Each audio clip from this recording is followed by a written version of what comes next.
Olá, tudo bem com você? Olha a gente aqui de volta depois de um tempo, né, William? Sim, é Mas como verdade. você pode observar, a gente está aqui num cenário diferente, um ambiente diferente, é porque a gente estava em processo de mudança de casa, até mesmo de cidade. A gente está morando aqui ainda no interior de São Paulo, próximo à cidade onde a gente já morava, mas a gente mudou e a gente acabou tendo que dar uma pausa, né, nas nossas gravações para reorganizar as nossas coisas, né, William? Sim, Mas agora tá tudo certo e estamos aqui de volta e a gente aguarda a sua companhia aqui com a gente, né, William? sim, claro. Aguardamos a sua companhia, esperamos que você continue assistindo, compartilhando com seus amigos para que nós possamos avançar nesse nosso projeto. Isso aí. E olha, hoje vamos já direto ao ponto. Nós vamos estudar um assunto que gera, às vezes, até dúvida, né, na cabeça das Sim, pessoas, gera algumas controvérsias também. Hoje nós vamos estudar sobre a origem do mal. A gente tem muito a aprender com esse assunto,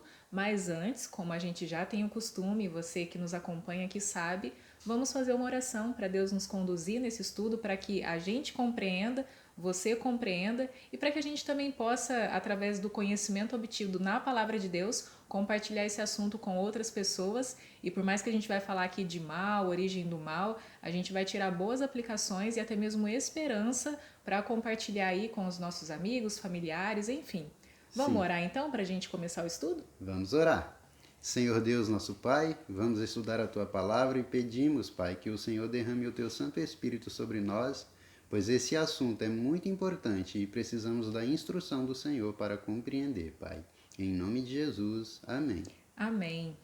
Vamos lá então, a origem do mal. Já Sim. vamos pegar aqui o título desse estudo. Uhum. Onde que surgiu o mal, William? Muito interessante, porque ao estudar sobre esse assunto, a gente vê que tem muita gente que tem dúvidas, que questiona por que Deus permitiu que surgisse o mal. Nós devemos entender que Deus criou seus seres com liberdade de escolha, tanto que Ele nos deu a vontade para que nós pudéssemos exercer. Ele nos criou com livre-arbítrio para amá-lo ou para rejeitá-lo, se assim quiséssemos. Ou seja, Deus ele não criou o mal, ele criou Não tudo criou. em perfeita ordem, em perfeita harmonia. Se depois você até quiser conferir ali os primeiros capítulos do livro de Gênesis na Bíblia, é o primeiro livro da Bíblia, dá uma olhada ali, uma lida para você entender sobre a criação de Deus, que tudo foi criado em perfeita forma e harmonia, mas daí veio Sim, o mal, né? sim, exatamente. E vamos ver o que a Bíblia tem a dizer, né? Claro. Ezequiel capítulo 28, o versículo 14 e o versículo 15. Olha só, então, onde que surgiu o mal? Vou ler aqui, ó, Ezequiel 28, 14 e 15. Tu eras querubim do guarda ungido e te estabeleci. Permanecias no monte santo de Deus, no brilho das pedras andavas. Perfeito eras nos teus caminhos, desde o dia em que foste criado, até que se achou iniquidade em ti. Ou seja, até que se achou o mal, né? O pecado em Sim, ti. pecado. Interessante aqui, ó, que o versículo 14 fala que ele era um querubim, ou seja, um anjo, e ele vivia no meio das pedras afogueadas, num lugar onde não tinha pecado. Aqui está falando de um anjo, e nós o conhecemos como Lúcifer. Então, Lúcifer, o pecado surgiu no coração de Lúcifer. Como já dizemos, Deus não criou o mal, Deus criou um ser perfeito. Só que pela liberdade que Deus deu dos seus seres rejeitá-lo, esse ser usou dessa liberdade e então ele transgrediu a lei de Deus, cometeu iniquidade. Você já até deixou um gancho aí, né? Eu até já ia perguntar, né? Mas como que originou esse mal? Por que originou essa maldade, né? Enfim, no coração de Lúcifer, desse Uhum, anjo que era um anjo de luz. sim. É, a Bíblia traz, né, uma explanação acerca disso, mas talvez essa seja uma dúvida sua também, porque você pensa, né? Tudo era perfeito, tudo estava em ordem, em harmonia, não existia o mal. Então, como que originou o mal no coração de um anjo? Eu quero ler o versículo 17 do mesmo capítulo onde estamos. A primeira parte diz assim, ó: Elevou-se o teu coração por causa da tua formosura, corrompeste a tua sabedoria por causa do teu resplendor. Então aqui a gente vê que o pecado surgiu no coração desse ser, no coração de Lúcifer. Ele se achava formoso, ele se achava melhor do que os outros, ele queria ser como Deus.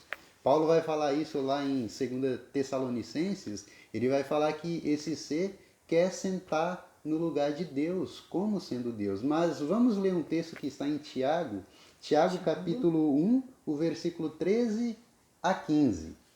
Ninguém, ao ser tentado, diga: sou tentado por Deus, porque Deus não pode ser tentado pelo mal e ele mesmo a ninguém tenta. E o versículo O versículo 13 ao 15, ao 14 e 15. 15. Ó, eu li o 13, agora o 14. Ao contrário, cada um é tentado pela sua própria cobiça, quando esta o atrai e seduz. Então a cobiça, depois de haver concebido, dá à luz o pecado, e o pecado, uma vez consumado, gera a morte. Olha só que profundo, né, esse Sim, texto. sim, Inclusive você pontuando aí, né, algumas questões de onde que surgiu, né, que ele cobiçou, que isso surgiu no coração dele, até fazendo um link com o que o William comentou, né, da questão do livre-arbítrio.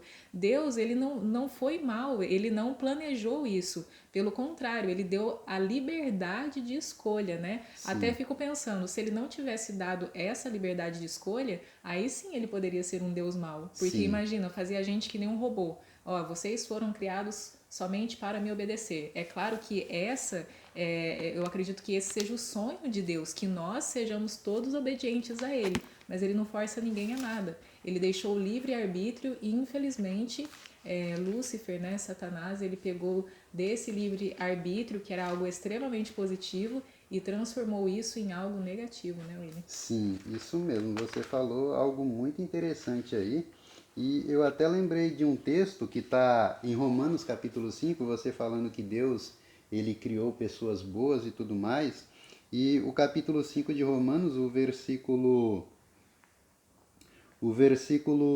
8 fala que Deus prova o seu amor para conosco em que Cristo morreu por nós quando nós ainda éramos pecadores. Então a gente vê como Deus é amoroso, como Deus cuida de nós, como Deus quer nos salvar. Então a gente vê nesse texto que o pecado ele gera primeiro na mente e depois a gente cai em transgressão. Por isso que nós devemos sim nos entregar a Cristo de todo o nosso coração, para que Cristo nos molde, Cristo nos transforme a cada dia. Essa é a mensagem da cruz, que Cristo em nós é a esperança da glória. Inclusive, você tinha citado até numa frase anterior sua de que ele cobiçou, né, o lugar Uhum, de Deus. Enfim, a cobiça entrou no coração de Lúcifer e a gente viu aqui num dos últimos versos que a gente leu de que a cobiça ela gera morte. sim. E até aqui ó, a gente anotou um texto para ler que está lá em Isaías capítulo 14, versículos 13 e 14. Eu acho bem interessante a gente ler isso daqui agora, já que a gente está mencionando nessas características daí do que leva ao mal, do que conduz ao mal e até o que conduziu Lúcifer a pensar, né, e praticar o mal, enfim. Uhum, sim. Isaías capítulo 14, 14, o versículo 18, não é isso? 18, Na verdade, 13 e 13 e 14. 14. Isso Então, mesmo. Isaías capítulo 14, versículos 13 e 14. Olha, tu dizias no teu coração: eu subirei ao céu, acima das estrelas de Deus exaltarei o meu trono, e no monte da congregação me assentarei, nas extremidades do norte. Subirei acima das mais altas nuvens e serei semelhante ao Altíssimo. Olha Olha, só. olha que ousadia desse ser. Se a gente pegar aqui o texto e destrinchar ele, a gente vai ver, ó, estrela significa anjos, mensageiros. Então ele queria sobressair aos anjos, acima desses anjos. Ao lado do norte, se a gente for pesquisar um pouquinho na Bíblia, norte tem a ver com adoração, tem a ver com o trono de Deus. Ou seja, ele queria tomar o lugar de Deus. Então a gente vê que esse ser ele foi muito ousado, ele desafiou o próprio Criador e até hoje ele desafia. Hoje ele está lutando para levar o máximo de pessoas com ele para o inferno, mas nós temos salvação em Cristo. Eu quero, Inclusive, a eu gente vai quero falar enfatizar, disso. exatamente, eu quero enfatizar isso, que nós temos salvação em Cristo. Isso que a gente está falando aqui foi a primeira parte do nosso estudo, né? Mas Uhum. agora, prosseguindo aqui, tá, depois que aconteceu isso, depois que aconteceu a cobiça, depois que originou o mal, o que que veio depois dessas coisas? Uhum. Vamos ler um texto que está em Apocalipse, Apocalipse capítulo 12. Apocalipse, capítulo Será 12. que Deus permitiu que esse ser continuasse no céu, mesmo depois dele ter pecado dessa forma, ter trazido transgressão ao céu, o que será que aconteceu? Vamos ler capítulo 12, o 12. versículo 7 ao 9. E inclusive são textos bem conhecidos, talvez você já tenha ouvido ou lido eles na Bíblia. Olha só. Houve peleja no céu. Miguel e os seus anjos pelejaram contra o dragão. Também pelejaram o dragão e seus anjos. Todavia não prevaleceram, nem mais se achou no céu o lugar deles. E foi expulso o dragão, a antiga serpente, que se chama Diabo e Satanás, o sedutor de todo mundo. Sim, foi atirado para a terra e com ele os seus anjos. Então aqui a gente vê que houve uma guerra no céu. E aqui a gente pode ver que foi uma guerra muito ferrenha, sim. Não sabemos como que foi, mas certamente foi uma guerra muito feia. Porém, Satanás não foi permitido ficar no céu. Satanás significa rebelde, significa adversário, e ele foi lançado para a terra. Inclusive menciona que ele foi lançado não sozinho, mas junto com os seus anjos, né? Sim. E até aqui em Apocalipse capítulo 12, versículo 4, diz assim, ó, a sua cauda arrastava a terça parte das estrelas do céu, as quais lançou para a terra, e o dragão se deteve em frente da mulher que estava para... Enfim, só a primeira parte aqui, né? A sua cauda arrastava a terça parte das estrelas do céu. Olha, é muito anjo, hein? Sim. Eu quero até inclusive ler outro texto aqui que vai explicar um pouquinho, porque a terça parte dos anjos, quantos anjos existiam? O capítulo 5 de Apocalipse, o versículo 11 diz assim, ó, olhei e ouvi a voz de muitos anjos ao redor do trono e dos animais e dos anciãos, e o número deles, dos anjos, eram de milhões e milhares de milhares. Veja bem, existem milhões e milhares de anjos, e uma terça parte desses anjos foram arrastados por Satanás. Sua cauda, isso quer dizer pela falsidade, isso quer dizer que ele arrastou pela falsidade mesmo. Ele acabou que enganando esses anjos e assim trouxe consigo. Inclusive, essa era outra pergunta que eu ia te fazer. Qual que foi o meio usado por ele, né, para, enfim, atrair os anjos, né, para o lado dele? E aí? Vamos abrir lá em Isaías, capítulo 9, o versículo... Isaías 9, versículo 15. Isaías, Capítulo 9, versículo 15. Achei aqui, ó, vou ler. O ancião, o homem de respeito, é a cabeça. O profeta que ensina a mentira é a cauda. É isso mesmo, né? Isso mesmo. Então aí a gente viu que o profeta que ensina mentira é a cauda, ou seja, a cauda tem a ver com falsidade, tem a ver com mentira, tem a ver com aquele que ensina mentiras. E foi assim que Satanás enganou os anjos. E ali em Ezequiel também acho que complementa, né? Eu vi que a gente anotou aqui. Vamos ler o Ezequiel que tá. capítulo 28, versículo 16. Eu tô com uma Bíblia nova, tô meio que com dificuldade de abri-la. A gente ganhou essa Bíblia, inclusive, eu não tô com a Bíblia que eu ganhei aqui, mas a gente ganhou de um amigo nosso, 2 Bíblias, uma Isso feminina, mesmo. depois eu mostro pra vocês em outro estudo. Isso E o William mesmo. ganhou uma bem bonita aqui, inclusive, hein? Mas tá apanhando aqui pra achar os versos. Qual O que é? versículo 16, a primeira parte. Pode ler aí. Na multiplicação do teu comércio, encheu o teu interior de violência e pecaste. Aqui fala de comércio. O comércio tem que ver com o quê? Tem que ver com troca, tem que ver com como você vai vender o seu produto. E ele usou o seu comércio. Ele usou a sua lábia para enganar os anjos. Entendi. E eu tô aqui, assim, aparentemente meio que perdida, mas na verdade não. Tô tentando refletir como que foi essa situação e a tristeza que foi no coração de Deus quando essas coisas aconteceram. E até mesmo hoje em dia, né? Quando a gente olha para a maldade, para o mal que existe no coração do ser humano, a tristeza que isso leva ao coração de Deus, hein? Você falando disso aí me fez refletir também. Quando a gente vê alguém que cai, algum amigo caindo em transgressão, a gente já fica triste. E nós, como Jesus disse, nós somos maus. Mas os seres celestiais, eles eram bons, eles são bons, eles não têm maldade em seu coração. Imagina para um anjo ver o seu amigo transgredindo a lei de Deus, sendo lançado do céu. Isso deve ter sido muito triste. Os anjos que continuaram do lado de Jesus, né, vendo toda aquela situação realmente. Inclusive a gente falando aqui, né, de como ele enganou os anjos que foram lançados por terra, enfim, juntamente com ele. Mas e o ser humano, William? Como que ele procura enganar o ser humano? Vamos ver como foi que ele enganou o ser humano pela primeira vez. Gênesis capítulo 3, o versículo 1 ao 5. Mas a serpente, mais sagaz que todos os animais selváticos que o Senhor Deus tinha feito, disse à mulher. Aqui no caso, disse a Eva: É assim que Deus disse: Não comereis de toda a árvore do jardim? Respondeu-lhe a mulher: Do fruto das árvores do jardim podemos comer, mas do fruto da árvore que está no meio do jardim, disse Deus: Dele não comereis, nem tocareis nele para que não morrais. Então a serpente disse à mulher: É certo que não morrereis, porque Deus sabe que no dia em que dele comerdes, se vos abrirão os olhos, e como Deus, sereis conhecedores do bem e do mal. Olha, Muito comenta aí. profundo, né? Comenta aí. Muito profundo. A gente vê aí que Satanás usou novamente a sua lábia para enganar a mulher. Então Deus disse: se vocês comerem dessa árvore, vocês morrerão. Só que Satanás introduziu uma pequena palavra. Ele disse: não, vocês não morrerão. Podem comer, vocês são eternos, vocês são imortais. Deixou uma dúvida ali, né? Você Isso acha mesmo. que você vai morrer? Sim, e inclusive essa mentira ela perdura até os nossos dias. As pessoas dizem que quando alguém morre vai para um limbo, vai para algum lugar, para o Hades, enfim. Só que a Bíblia nos ensina que quando a pessoa morre, ela vai para o pó da terra, vai esperar até que Cristo volte para ressuscitá-la e assim dar-lhe vida novamente.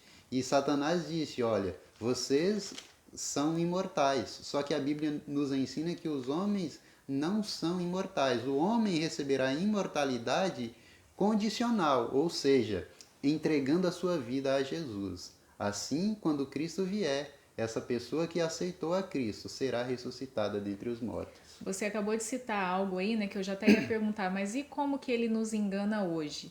Você mencionou, né? Muitos dizem por aí que as pessoas quando morrem vão para tal lugar ou tal lugar, enfim. Qual que é o método que o inimigo usa para nos enganar hoje? Eu sei que tem um esquema aí parecido com o que você já falou. Sim. Será que ele usa o mesmo método que ele usou lá no Éden, que ele E usou lá aí? no céu? E aí? Vamos abrir em Mateus capítulo 24, versículo 11, ou versículo 24, que vai falar a mesma coisa. Ó, já estou com ele aberto aqui, eu vou ler para a gente ir para os finalmente do nosso estudo. Mateus capítulo 24, versículo 11. Levantar-se-ão muitos falsos profetas e enganarão a muitos. Olha só, falsos profetas. E aí a gente leu lá em Isaías que a cauda é o que mesmo? O falso profeta, não é isso? Então a gente vê que ele usa o mesmo método, mas em 2 Coríntios, o capítulo 11, o versículo 14 e 15, diz assim, ó: E não é maravilha, porque o próprio Satanás se transfigura em anjo de luz. Não é muito, porque os seus próprios ministros se transfiguram em ministros de justiça, e o fim dos quais será conforme as suas obras. A gente viu aqui que Satanás ele tem o poder para se transformar em anjo de luz. E a gente vê, inclusive, no exemplo da tentação de Cristo. Ele se fez de bonzinho, ele se fez de um anjo descido do céu para ajudar o nosso Senhor. E aí muita gente, inclusive, eu disse agora que quando a pessoa morre, ela vai para o pó da terra. Ela fica dormindo até que Cristo volte. Aí alguém fala: ah, mas eu já vi um ente querido meu que morreu há tanto tempo. O texto mostra que Satanás tem poder para se transfigurar em anjo de luz, em qualquer pessoa que seja. Ele tem esse poder. Então nós precisamos tomar cuidado, porque Pedro diz que Satanás está como um leão, rugindo ao derredor dos filhos de Deus. Então nós precisamos tomar cuidado, nós precisamos realmente estar ligado à videira, pois o nosso inimigo ele é muito poderoso e ele é muito astuto. Mas mais poderoso do que o inimigo, e até se você estava achando o estudo um pouquinho assim tenso, né, um pouquinho pesado até aqui, falando sobre mal, mas olha, Deus, ele não nos deixou sem uma solução, e é justamente sobre essa esperança que a gente quer falar agora. Qual que foi a solução, a alternativa, né? Como eu posso dizer, o que Deus encontrou para solucionar esse problema do pecado, esse problema do mal? Que esperança a gente encontra, William, na Bíblia para combater o mal? para vencer. Eu sei que, ó, não te deixes vencer pelo mal, mas vence o O mal com mal o com o bem. bem. Mas e Texto aí? muito bom esse de Paulo, né? Exatamente. Mas e aí? Qual que é a esperança que a gente encontra em meio a tanta coisa ruim, né? A tanta questão, enfim, o mal em suas variadas formas. Como que Deus trouxe uma solução para essa questão? Existe um texto muito famoso e eu gostaria inclusive que você lesse ele junto comigo. Eu vou dizer aqui e você pode repetir aí, porque provavelmente você já tem ouvido esse texto que diz assim: Porque Deus amou o mundo de De tal tal maneira maneira, que deu seu Filho unigênito para que todo todo aquele aquele que que nele nele crê crê não não pereça, pereça, mas mas tenha tenha a a vida vida eterna. eterna. Esse foi um dos primeiros textos da Bíblia que eu decorei quando eu era pequenininha ainda. Eu tenho certeza que você também conhece ele, fica aí na sua mente, no seu coração. E só repetindo, olha, porque Deus amou o mundo de tal maneira que ele deu o seu filho unigênito para que todo, não é para que o William ou para que a Maíra ou um ou outro, não, para que todo aquele que nele crê não pereça, mas tenha a vida eterna. Que Sim, esperança! que esperança. Então, meu amigo, então, minha amiga, se você acha que foi longe demais, acha que está no fundo do poço, Jesus certa vez disse: Eu vim para salvar pecadores, eu vim para chamar, não para chamar justos, mas pecadores ao arrependimento. Então, se você acha que não tem mais jeito para você, Jesus te diz: Eu vim por você. E ele Eu diz vim ainda: para te salvar. para que tenham vida e para que tenham vida em abundância. Sim, Inclusive, William, olha só, para a gente encerrar esse estudo, levando aí mais esperança para você e você também compartilhando depois com seus amigos dessa esperança que a gente está falando agora, o que Deus, o que o nosso Senhor nos concede para que a gente consiga vencer o mal, para que a gente consiga viver uma vida em conformidade com a vontade dele. muito boa pergunta. Eu quero deixar muito claro para você que Deus ele não foi pego de surpresa. A Bíblia diz que Cristo é o Cordeiro de Deus que foi morto desde a fundação do mundo. E lá no texto de Apocalipse 12 que a gente leu, diz ali também que Satanás caiu do céu outra vez, ou seja, quando Cristo morreu na cruz, Satanás foi vencido. A Bíblia diz que através de Cristo, Deus está reconciliando consigo todas as coisas, tanto no céu como na terra. Porque a gente falou aqui que os anjos lá no céu, eles se entristeceram muito porque os anjos caídos eram amigos seus. E nós, pela Bíblia, vemos que somente na cruz esse laço de amizade foi quebrado, porque Satanás se mostrou totalmente homicida quando matou o Filho de Deus. Mas vamos abrir em Efésios capítulo 6 e ver um poderoso Recurso? recurso que Deus deixou para nós. Efésios capítulo 6, o versículo 10 ao 18. Olha só, a armadura de Deus. Inclusive, se você não assistiu a esse estudo que a gente produziu, que a gente preparou aqui para vocês, né, sobre a armadura de Deus, depois dá uma olhadinha aí no canal e confira lá para você estudar um pouquinho mais sobre a armadura de Deus, que são justamente os versos, os versos que eu vou ler aqui agora. Sim. Quanto ao mais, sede fortalecidos no Senhor e na força do seu poder. Revesti-vos de toda a armadura de Deus, para poderdes ficar firmes contra as ciladas do diabo. Porque a nossa luta não é contra o sangue e a carne, e sim contra os principados e potestades, contra os dominadores deste mundo tenebroso, contra as forças espirituais do mal nas regiões celestes. Portanto, tomai toda a armadura de Deus, para que possais resistir no dia mau, e depois de terdes vencido tudo, permanecer inabalável. Estais, pois, firmes, cingindo-vos com a verdade e vestindo-vos da couraça da justiça. Calçai os pés com a pregação, repito, calçai os pés com a preparação do evangelho da paz, embraçando sempre o escudo da fé, com o qual podereis apagar todos os dardos inflamados do maligno. Tomai também o capacete da salvação e a espada do Espírito, que é a palavra de Deus, com toda a oração e súplica, orando em todo o tempo no Espírito, para isto vigiando com toda perseverança e súplica por todos os santos. Esse texto fala por si só. Eu não vou dar muita explicação para você ir lá no primeiro estudo que a gente fez e ver o que a gente falou ali a respeito desses textos. Mas é confortador a gente saber que Deus não nos deixou só, que Deus não nos deixou lutar sem uma armadura, Ele nos deu armas para lutar. Então, meus queridos, eu peço a vocês, se acheguem a Cristo, se acheguem ao Senhor e esteja nele, para que você tenha poder dos altos céus para vencer o pecado, para vencer esse inimigo que é caído, que é vencido. Esse inimigo já está vencido. Na E cruz, lembre-se, ele foi vencido. e lembre-se de que Deus é muito maior. Deus é poderoso para te dar forças e para te conduzir à salvação e também para te ajudar a vencer o mal. Talvez você está assistindo esse vídeo e pensando assim, eu tenho algo muito mal em meu coração, ou então eu tenho praticado muito mal. Mas você viu aqui a armadura de Deus. Você viu que Deus é quem dá a solução. Tá com vontade de ler a Bíblia? Vai lá e leia. Tá sem vontade? Vai lá e leia também. Peça a ajuda do Espírito Santo, de Deus, né? Sim. E continue aí buscando forças nele e buscando crescimento espiritual, porque a gente só tem a ganhar com isso. Sim, você falando aí que Deus é poderoso, que se você acha que você não vai conseguir, que você está assim, que você não consegue, eu posso te dizer com certeza, a minha vida era muito ruim antes de eu conhecer a Cristo. Logo no início, quando eu estava buscando ao Senhor, eu comecei a viver uma luta ferrenha, mas Cristo me libertou e hoje eu posso dizer, pela graça de Cristo, eu tenho o poder dos altos céus para vencer as tentações, para vencer o pecado. E isso somente Cristo pode me dar, isso somente Cristo pode te dar. Assim como Ele deu vitória sobre o pecado a mim, Ele pode dar a você também. Esse é o meu desejo a você, esse é o meu desejo a nós. Amém. Inclusive, vamos orar por isso agora para a gente encerrar o estudo, para que Deus nos ajude a vencer o mal.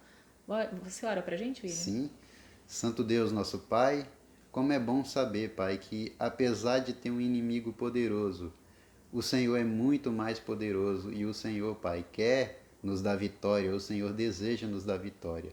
Eu peço que o Senhor conduza a mim, a Maíra, e não somente a nós, Pai, mas também aquele que está assistindo nesse momento. Por favor, derrame o teu Santo Espírito sobre essa pessoa e que ela se deponha aos teus pés, Pai. E assim, busque viver para o Senhor de hoje em diante. Eu te peço em nome de Jesus. Amém. Amém. Espero que você tenha gostado desse vídeo. Compartilhe aí com seus amigos para mais pessoas conhecerem da Palavra de Deus. E a gente se encontra no próximo estudo, né, William? Isso mesmo. Tchau, até a próxima. Até a próxima.